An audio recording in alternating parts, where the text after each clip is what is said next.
गोपालगंज के माझागढ़ थाना क्षेत्र के अहिरवलिया गांव स्थित अपने मैके में पति के प्रताड़ना से तंग और अधमरा करने से आहत एक नवविवाहिता ने अपने ही दुपट्टे से फांसी का फंदा लगाकर अपनी जान ले ली। वहीं पुलिस ने शव को पोस्टमार्टम के लिए गोपालगंज सदर अस्पताल भेज मामले की जांच कर रही है। मृतका की पहचान माझागढ़ थाना क्षेत्र के अहिरवलिया गांव निवासी रामायण गिरी की 22 वर्षीय बेटी व मीरगंज थाना क्षेत्र के सतई गांव के नंद किशोर गिरी की पत्नी काजल के रूप में की गई। आपको बताते चले कि मृतका के पिता रामायण गिरी ने बताया कि उसकी बेटी की शादी इसी वर्ष 7 जून को हुई थी। शादी के बाद सब कुछ ठीक चल रहा था। 1 महीना बीतने के बाद काजल को पता चला कि उसके पति का अवैध संबंध उसके बड़े भाई की शाली के साथ है। पति अक्सर अपने भैया की साली से फोन पर बातचीत करता है। इसकी जानकारी मिलने के बाद काजल ने इसका विरोध शुरू किया। इससे नाराज होकर पति उसके साथ बराबर मारपीट करते रहता था। करीब 4 दिन पूर्व पति ने अपनी पत्नी को उसके मायके भेज दिया। इसके बाद बाहर कमाने के लिए जाने की बात अपनी पत्नी को बताई।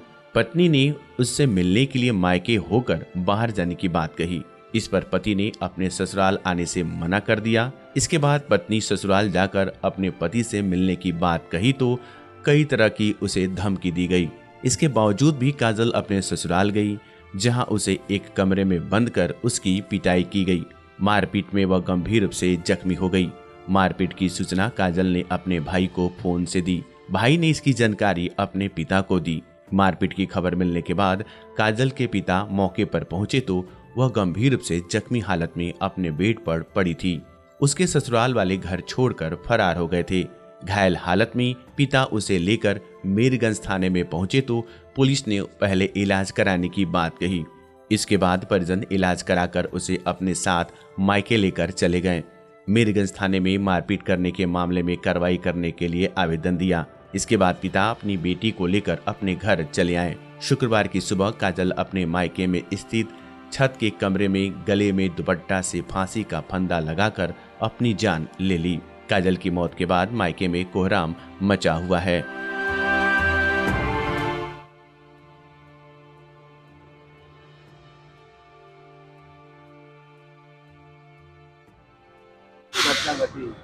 वो लड़की को शादी किए थे 7 जून को हम सतई गांव में।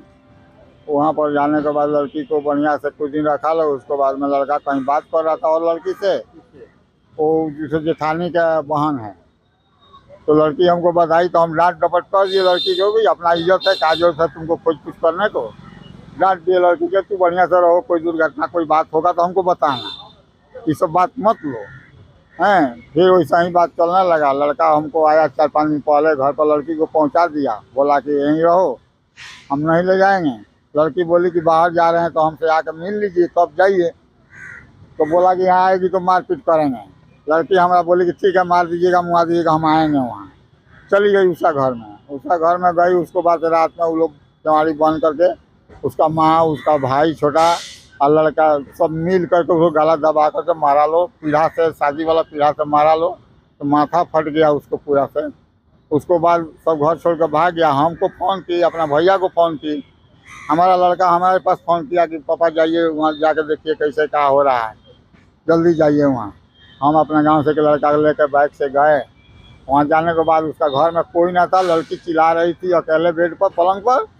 उसका ब्लडिंग हुआ, पूरा पोछ ओछ किए हम अपने हाथ से। उसी गांव में एगो सुभाष नाम के गिरी जी हैं, उनका गाड़ी 4 चक्का था, उनको पास गए कि भाई पहुँचा दीजिए हमको हॉस्पिटल। वो तैयारी हुए, उनको जाकर रोक दिया लो, अलग से फ़ोन कर दिया लोग ना आपको मत ले जाइए गाड़ी। तो वो नहीं लेके आए। फिर बाइक में हम बैठा कर हथुआ हॉस्पिटल में लेके आए लड़की को, अपना ट्रीटमेंट कराएं। उसको थाना में जाकर आवेदन दर्ज किए। बड़ा बाबू बोले कि ठीक है, अभी केस को मत बढ़ाइए। हम बोला कि वो लोग पूछते हैं, डांट डपट करके केस को सल्टा देते हैं, लेकिन वो लोग नहीं आया। पुलिस गया उनको घर पर, फिर भी फरार हो गया। एक बूढ़ी उनकी माँ थी, वही पकड़ाई। वहाँ से लेडीज़ पुलिस बोली कि हम लेके आवें सर इसको। तो नहीं, बुढ़िया को छोड़ दीजिए, कहा के लेके आइएगा।